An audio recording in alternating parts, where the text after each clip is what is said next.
Here's something that surprised me about my own freelancing journey. Yes, I am making good money freelancing now, but if I'm being totally honest with you here, it would have never happened if I hadn't settled for a regular job first. Yeah, and I know that sounds backwards because every guru out there is telling you to quit your job, follow your dreams. But I'm about to show you why that advice is actually sabotaging your freelancing journey, your freelancing career before it even starts. And by the end of this video, you'll understand the 3 psychological reasons why a job makes you a better freelancer and the exact system I use to transition safely and why the most successful freelancers I know all follow the same counterintuitive path. So if you've been feeling guilty about wanting security before taking the leap, or if you are already freelancing but you're struggling with confidence and pricing, this might be the most important video you watch this entire year. So let me tell you a story about 2 fictional characters. Think of them as players in the same game, but they chose completely different starting paths. Meet Alex the Desperate and Maya the Strategic. Both wanted to become a freelance graphic designer. Both had similar talent levels when they started, but Alex chose the leap of faith path, while Maya chose what I call the strategic foundation path. Alex watched a bunch of YouTube videos about freelancing, built a portfolio during nights and weekends, then quit their retail job to go all in on freelancing. Think of Alex as someone who jumped into a boss fight at level 1, no armor, basic weapons, and barely any health points. Within 2 months, Alex was taking any project that came along, logo designs for $50, web design for $200, working with clients who treated them like a vending machine. Alex was essentially stuck in what gamers call a grinding loop, which pretty much means working harder and harder just to survive, but never actually leveling up. 8 months later, Alex was barely making $1,000 a month, constantly undercharging and working with a nightmare clients here and there. Every project felt like a struggle because Alex was always fighting from a position of weakness. Maya, on the other hand, got a job at a small marketing agency first, okay? Think of this as Maya choosing the tutorial level where you actually learn the game mechanics before facing the real challenges that are out there. For 2 years, Maya learned how real businesses operate, got feedback from experienced mentors, which are aka the NPCs with useful knowledge you can use in your life, and understood what professional level work actually looked like. While working there, Maya started taking on small side quests, weekend freelancing projects here and there that built experience, portfolio pieces, and testimonials. By the time Maya transitioned to full-time freelancing, they started at $85 an hour. Same talent level, completely different outcomes. And it all came down to one thing: starting equipment and stats. Now here's the thing, Alex's story isn't unique. For every success story you hear about someone who quit everything and made it big freelancing, there are hundreds of players who got stuck in that grinding loop, burned out, or rage quit the freelancing game entirely. And that's because successful freelancing isn't just about having skills. It's about your starting stats. Your mental state when you begin determines everything: how you price, how you communicate with your clients, what projects you take, and whether you have the confidence to stand firm when clients try to negotiate your prices down. But before I tell you the exact 3-step system I recommend for this transition, and I will share that complete framework, just let me address here what you're probably thinking is, but what about all of those success stories of people who quit everything and made millions freelancing and changed their life? You know what? Those stories exist. And they're like hearing about someone who built a successful business from their garage. It happens, but for every garage success story, there are thousands who tried to do the same thing and it didn't work out. It's impressive when it works. It is not a reliable strategy you should bet your rent money on. And that's because successful freelancing isn't just about having skills, it's about psychology. Your starting psychological stats determine everything. When you work a job first, something crucial happens that you can't get any other way: external validation of your competence. Think of it like this. When you're learning skills in isolation, watching YouTube videos, and taking online courses, it's like training in the practice arena. There's always a voice asking you, am I actually good at this? Would I actually survive a real battle? The doubt isn't just imposter syndrome, it's rational uncertainty because you literally don't know if your work meets rate level standards, which means actual corporate standards. But when you work at a company that uncertain gets resolved, you see your work being used in real battles. You get feedback from veteran players. You understand what good enough for the final boss actually looks like. I remember when I was working as a waiter in Denmark, part-time, but full-time commitment, okay? On the side, I started building my freelance business on Upwork. And at first, it was just small projects here and there. But here's what happened that I didn't expect. Because I wasn't desperate for that freelance income to pay my rent and my food, I could be selective. When a client tried to lowball me or demand unrealistic timelines, I could politely decline. I had the luxury of standing my ground on both pricing and the quality of my work. That safety net became my secret weapon. Little by little, more clients started approaching me, and I started approaching better clients as well. That confidence from not being desperate became part of my permanent character stats when I eventually went full-time freelance. But competence validation is just the first power up. The second one is even more powerful and it completely changes your relationship with money. But I'll get to that in a minute. First, let me address what you're probably thinking. Okay, but what if I already have the skills? What if I've been doing this stuff for years? Do I still need a job first? Here's my answer. If you are asking yourself that question, you probably don't need to hear this advice. You're already at a higher starting level. The people who benefit most from getting a job first are the ones who feel uncertain about their abilities, who struggle with pricing, or who are trying to break into a completely new field. If you already have proven skills and confidence, if your character sheet already shows high stats, go for it. But if there's any part of you that feels uncertain or desperate, a job first will completely change your starting position. Now, about that money psychology breakthrough I mentioned before. When you start freelancing without ever having a salary, you have no baseline for what your time is worth. You're essentially guessing at your character's value in a marketplace. And when you're guessing while also being desperate for gold coins, you're going to guess way too low. But when you've had a job, something interesting happens in your brain. Let's say you're making $60,000 a year, which is pretty much $30 an hour. When you go freelance, $30 an hour feels reasonable, but maybe even low because you know a business was already willing to pay that for your time. It's like having a pricing anchor in your head. You know what the market rate is for your character class. Without that anchor, I see people charging $15 an hour for work that should be $75. And that's not because they're not skilled, but because they have no reference point for their value. Now look, I'm not saying you should never start at a lower rate. When you're building confidence and learning how platforms like Upwork actually work, starting lower can actually make a lot of sense. That's completely fair, but here's the key difference.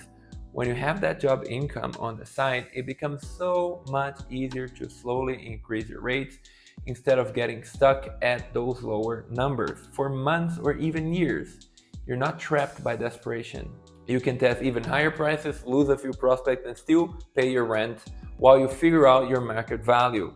Maya, our strategic player, was making $55,000 at the agency job.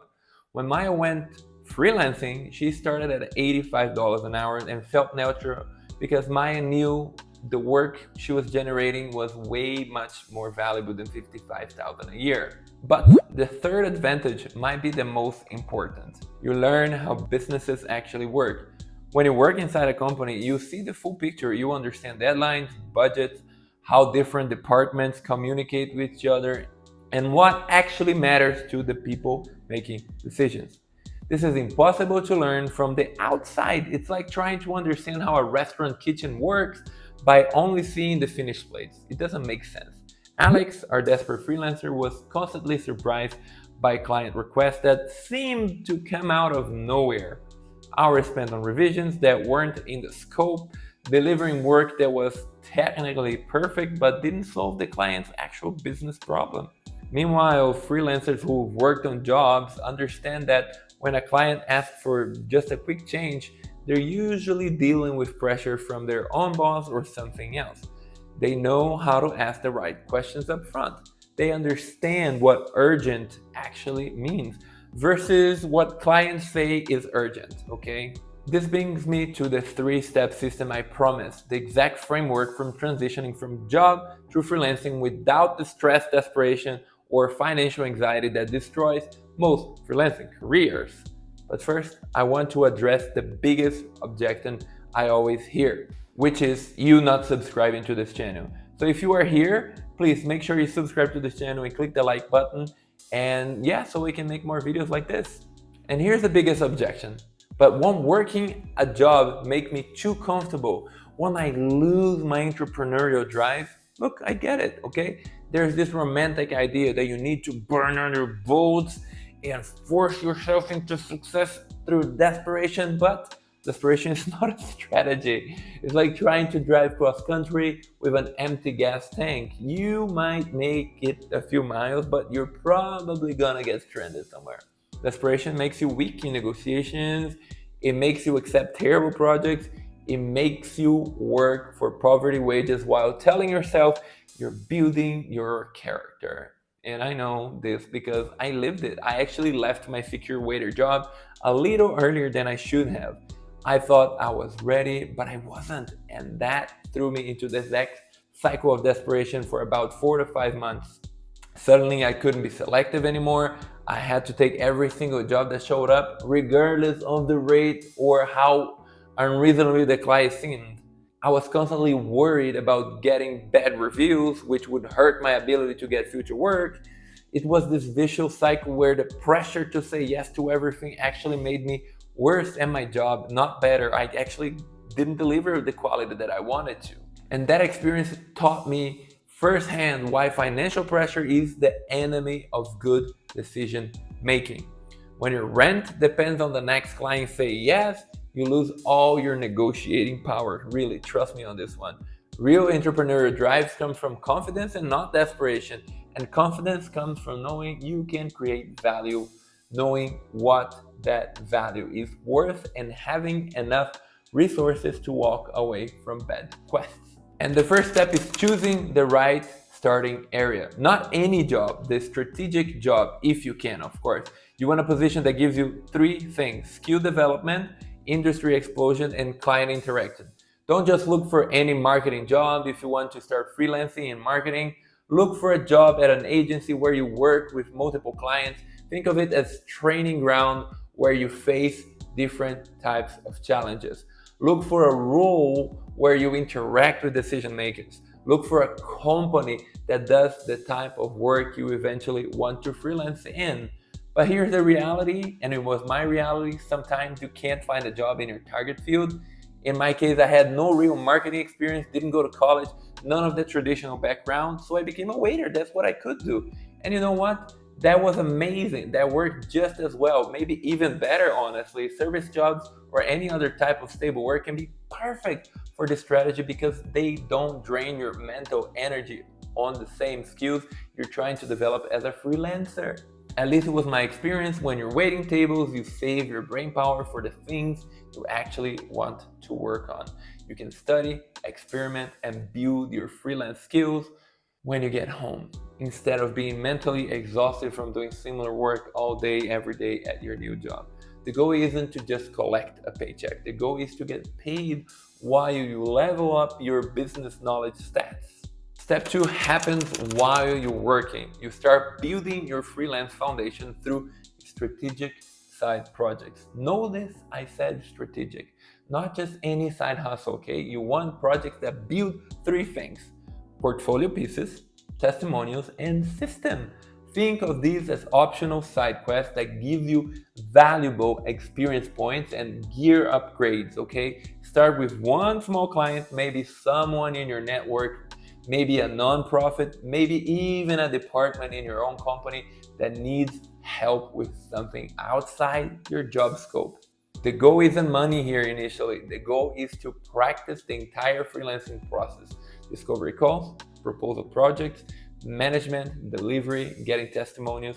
You're essentially running practice raids while still having the safety of your main income. This is where most people get it wrong. They think they need to quit their job to really commit to freelancing, but you can learn 80% of what you need to know while still getting a steady paycheck, while still having that safety net. By the time you are ready for step 3, you should have something most new freelancers never have: proof.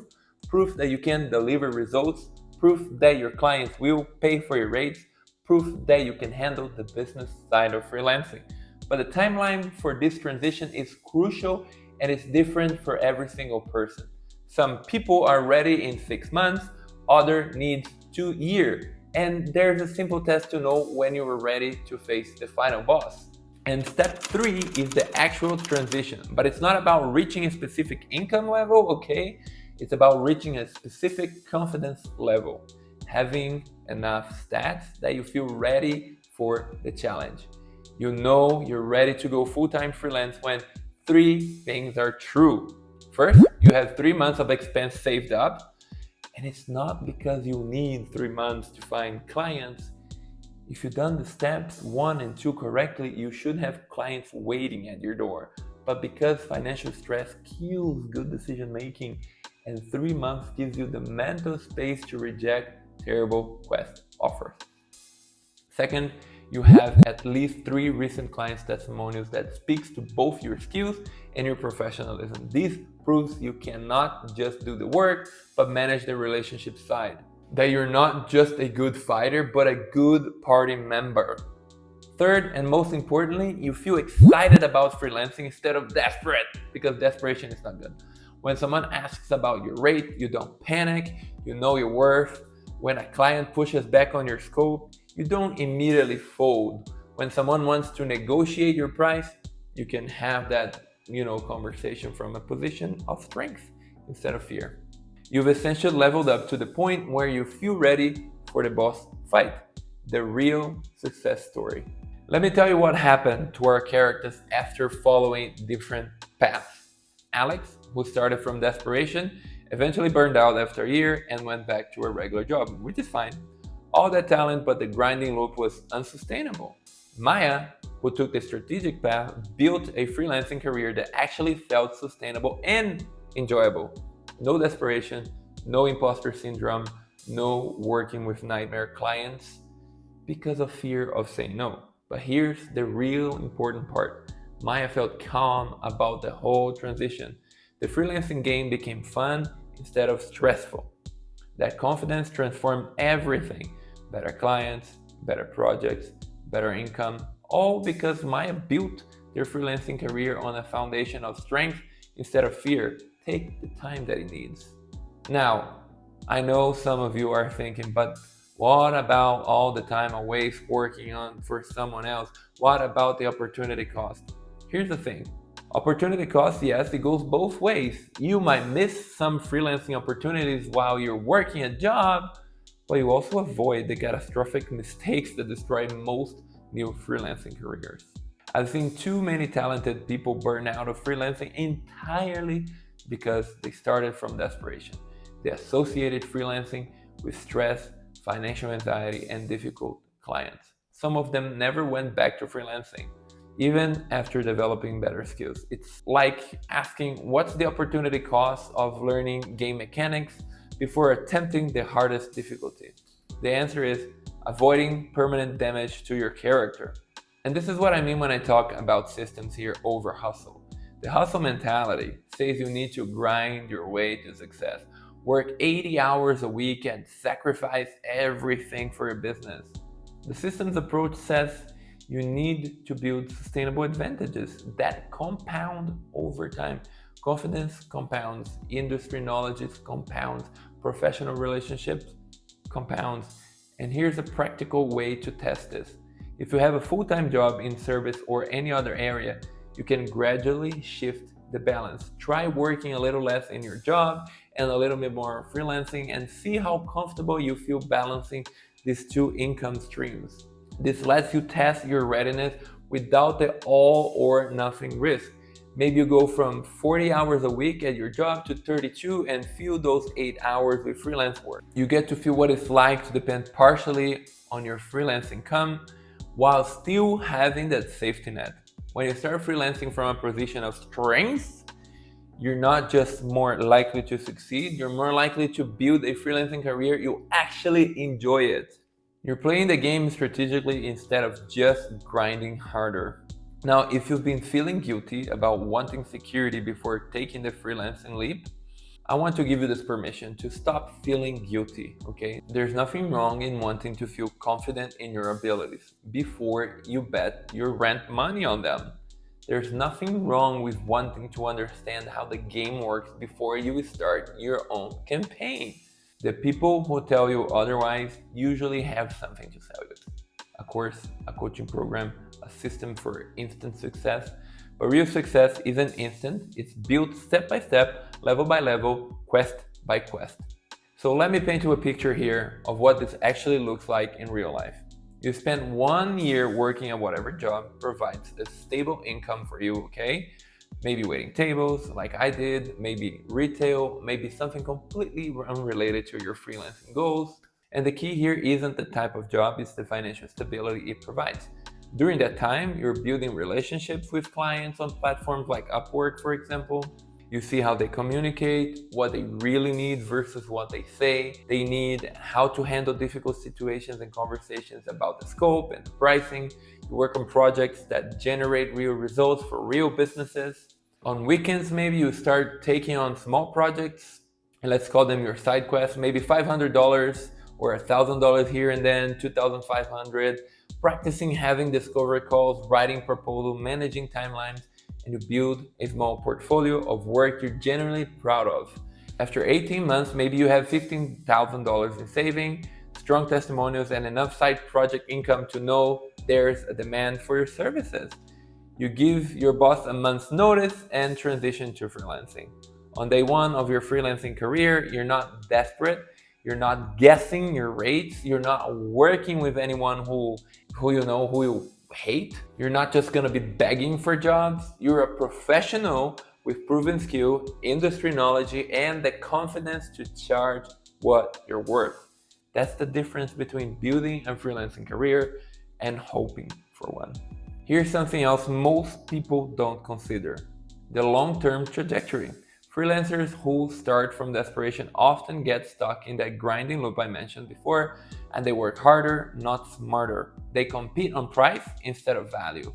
Even if they eventually raise their rates, they often have limiting beliefs about money that hold them back for years. Freelancers who start from strength think differently from day one. They see themselves as consultants, not just service providers. They charge for outcomes, not just deliverables. They build businesses that scale, not just jobs that pay. 5 years later, the difference is dramatic. It's not just about income. It's about the entire experience of running your business. One path leads to sustainable success. The other often leads to burnout. And this is where the compound effect really kicks in, like experience points that multiply over time. When you start freelancing with confidence, you will attract better clients. Better clients give you better testimonials. Better testimonials attract even better clients. You start getting referrals from people who respect your work and your professionalism and respect you. Meanwhile, the desperate freelancer is still stuck working with price shoppers, dealing with scope creeps, and justifying their rates. They might be even skilled, very skilled, but they never built the business systems and the psychological foundations that turn skills into sustainable income. So here's what I want you to do after watching this video. If you are already freelancing and struggling with confidence or pricing, consider whether getting a part-time job or consulting role might actually accelerate your progress. Sometimes taking a step back lets you take 2 steps forward. If you're thinking about freelancing but haven't really started, be honest about your starting stats. Do you know what your skills are worth? Do you really understand how your target clients think about their problems? Do you have the confidence to have difficult conversations about scope and pricing? Very important. If the answer to any of those questions is no, there's no shame in building that foundation first. In fact, it's the smartest play here, the strategic player's approach.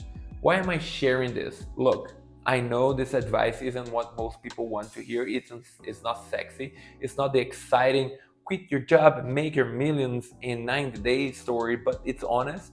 I say this because I've seen too many talented people get burned out by bad freelancing advice. People who could have built incredible careers if they just started from a position of strength instead of desperation. Your freelancing career is too important to leave it to chance. Build it right the first time. And if this perspective was helpful, subscribe for more videos about building a calm, profitable freelancing career without the hustle culture nonsense in your mind. And here's the final truth for you. I want to leave you with.